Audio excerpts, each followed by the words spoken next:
esos casos, en realidad, es que por eso existe el archivo notarial.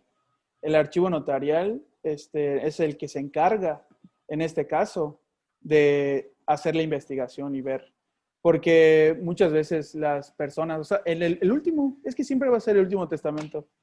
Tú el testamento del archivo tiene que hacer una publicación en el diario oficial, donde sale publicado que fulanito de tal falleció y otorgó un testamento, que los herederos o personas o familiares, no dice herederos, familiares de la persona, tengan que acudir al archivo notarial. Entonces, en esos casos, pues, tienes que habitar si tú eres de Yucatán, hiciste tu testamento en Mérida, Yucatán, pero por razones tuviste que viajar e irte a otra ciudad de la República y ahí elaboraste tu testamento y efectivamente se comprueba que ese es el último testamento, pues es el válido. Hay una pregunta que nos están haciendo también que dice que si el archivo notarial es universal, es decir, no importa en qué lugar se encuentre el archivo notarial, el testamento es único. Pero, o sea, si el archivo notarial es único, o sea, es un O ente sea, que... el archivo notarial, o sea, si es universal de que es uno solo, o sea, el archivo notarial es el mismo que el de Cancún y es el mismo que de Sonora, ¿eso me estás preguntando? Sí, exactamente. No, cada estado tiene su archivo notarial. Ok, O sea, correcto.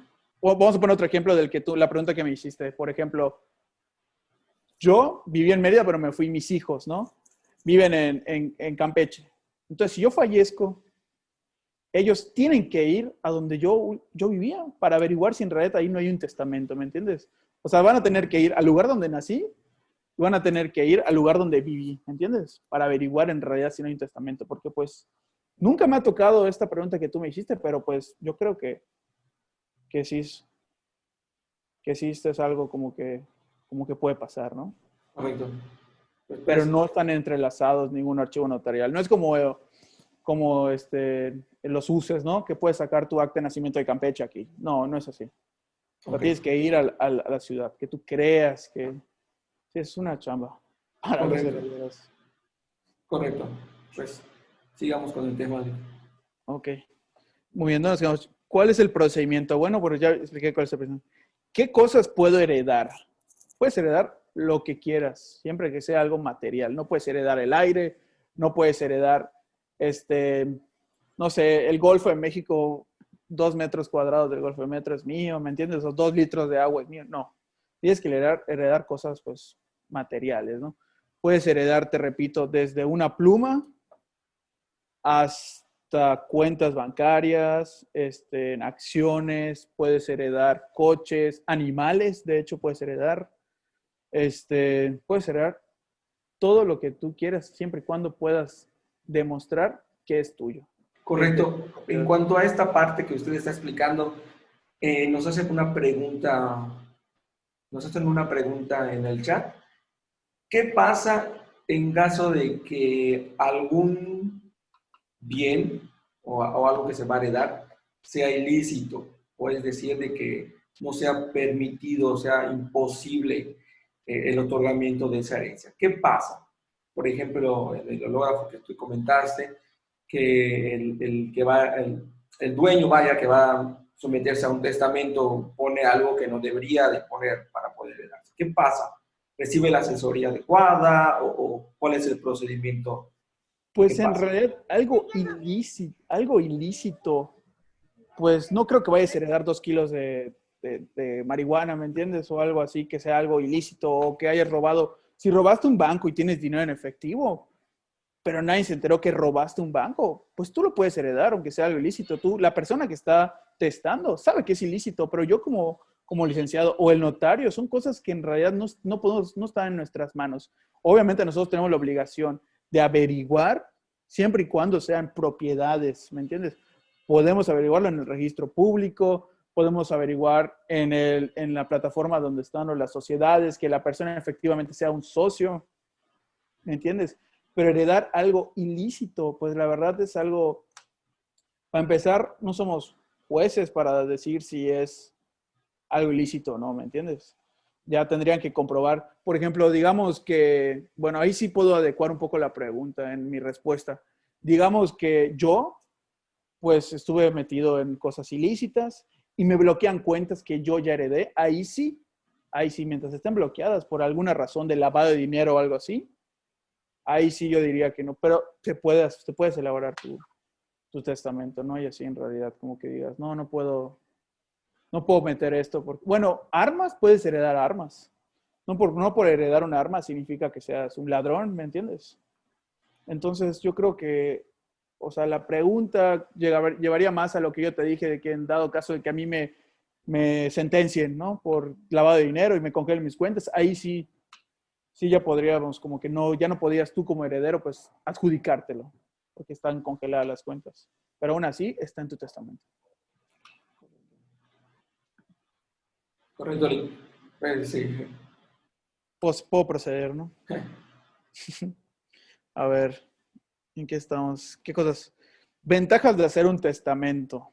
Pues la ventaja de hacer un testamento es sencillo, o sea, estás evitándole problemas a tu familia a futuro, que es lo principal, literal.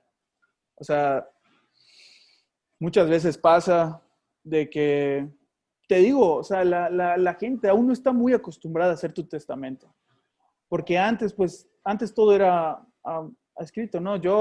Me ha pasado que ha llegado gente de un municipio acá de Vaca, llegó una persona al despacho peleando por un lote, por un predio, ¿no?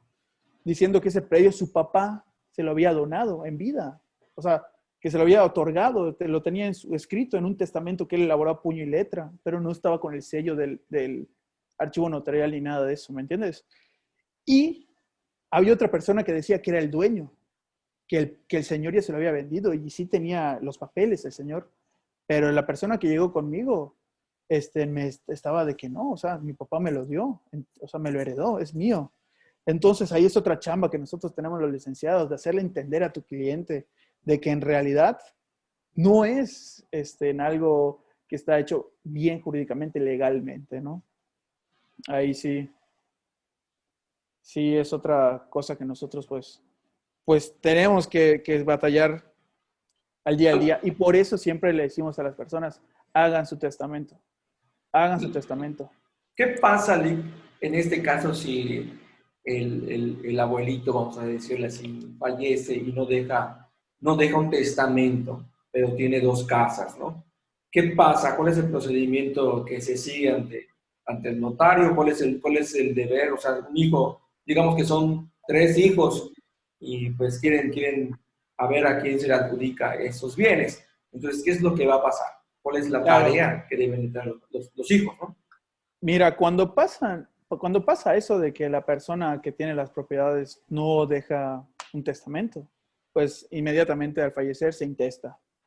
Entonces ahí, pues no, ya no tienes que ir ante un notario, ya tienes que ir directo ante un licenciado porque tienes que hacer un procedimiento de sucesión intestada. Este, puedes hacer de las dos formas, la sucesión intestada, donde si hay menores, tiene que seguir por la vía judicial, o sea, de cajón. Tienes que empezarlo con una demanda, tienes que ir a tus audiencias y el juez tiene que adjudicarte. Vas a tener que nombrar una albacea, que va a tener que ver que los objetos que se hayan quedado pues lleguen al final a los herederos, o si no hay menores de edad, que es la vía más fácil, más rápida, haces tu demanda de sucesión intestada, la absorbe el juzgado, llegas a tu primera audiencia y ante el juez, presente el juez, te dices, señoría, queremos proceder, o sea, queremos continuar este juicio ante un notario y el juez va a decir, existen menores o algo, y pues obviamente como no hay menores, pues ya lo otorga el juez el papel y lo puedes continuar ya hacia un notario. Entonces ya el notario ya puede hacer tu escritura pública, donde ya te adjudicas tú, adjudicación por herencia, te adjudicas los predios. Pero es algo que tarda, ¿me entiendes? O sea, te pudiste haber evitado eso a tu familia al hacer tu testamento, que al fin de cuentas tienes que hacer la sucesión testamentaria. Pero bueno, es mucho más sencillo, ¿me entiendes? ¿Y cuánto tiempo tarda todo este proceso que... Pues así un estimado no te puedo dar, porque a veces depende mucho de la carga del juzgado. Pero pues así, bajita la mano, entre unos 6 meses, 8 meses, y si te va muy mal, hasta un año. Hay intestados que llevan hasta 2 años y medio, cuando estaban en el sistema anterior al de nosotros, que era todo por escrito. Hay intestados que hasta la fecha siguen. ¿Por qué? Porque a veces las partes ya no logran. Es otro problema que tienes cuando, mientras más familiares sean los herederos en un intestado, más te va a tardar un intestado. O sea, para que se pongan de acuerdo 10 personas, es complicado, ¿me entiendes? Entonces, para evitar todo eso, hagan su testamento. Listo. Haz tu testamento y te evitas muchos problemas. Muchas familias se han destruido gracias al testamento, a los intestados, porque no, es que mi papá esa casa a mí me la dejó en vida, me dijo que era mía. Y la hermana dice, no, porque es mía. O sea, o hay gente que dice, si tu papá te la dejó, pero no me interesa. O sea, legalmente me pertenece a mí igual una parte. Cuando, por ejemplo, una casa y son 4 hermanos, el 25% le toca a cada quien de la casa. Ahorita que tocaste el tema del porcentaje de división, vamos a suponer de que dejan el testamento y una propiedad, un bien inmueble, y son Sí. 4 hijos, ¿no? Y uno de ellos desafortunadamente fallece, ¿no? Digamos que ahorita el tema del COVID está muy, muy de moda y Presente. hemos estado teniendo muchas asesorías en cuanto a estos temas de que falleció mi hermano, quiénes son los que siguen en herencia, pero hay un testamento, entonces, ¿quiénes son los que entran en el testamento al fallecer el heredero, ¿no? Sí. Por ejemplo, pongamos el caso. No nos vamos a ir por un testamento, porque el testamento es muy claro, como aunque fallezca uno de los herederos, se intesta esa parte. Vamos a poner un intestado. El intestado, empiezan 4 hermanos. Empiezan el intestado. Ya fácil van a terminar, solo falta la firma para que ya se pueda hacer la adjudicación y todo, y muere, ¿no? Muere uno de los hermanos. Y esos hermanos tienen 2 hijos. Automáticamente entran los hijos. Entonces, si antes los herederos eran 4, ahorita van a ser 5. Y el porcentaje se divide entre los 5, pero no o sea, no por partes iguales, ya son diferentes. El 25% del hermano se divide entre 2, o sea, a los hermanos le tocaría el 12.5 de la parte del papá o la mamá que haya fallecido. Correctísimo. Sí. ¿Alguna otra pregunta? No, Bueno, pues repitieron las ventajas de hacer un testamento, es ese, o sea, más que nada es evitar problemas a largo plazo. Nuestra chamba como licenciados es promover el testamento a los clientes, ¿no? Siempre decirles, ya tienes todo en orden, nunca sabes, ahorita estoy, mañana no. Entonces, igual como que asesorarlos bien para darles como que motivarlos a que hagan su testamento, diciéndoles que pues efectivamente en un futuro van a evitarle muchos problemas a su familia. y en cuanto así, vamos a retomar un poco del tema del testamento que se hace ante notario. Uh-huh. ¿Cuál es el protocolo que se sigue cuando el testador fallece? ¿Qué es lo que debe de hacer el notario? Es decir, Claro. le llegan los familiares, o sea, ¿cómo se entera de que falleció una persona?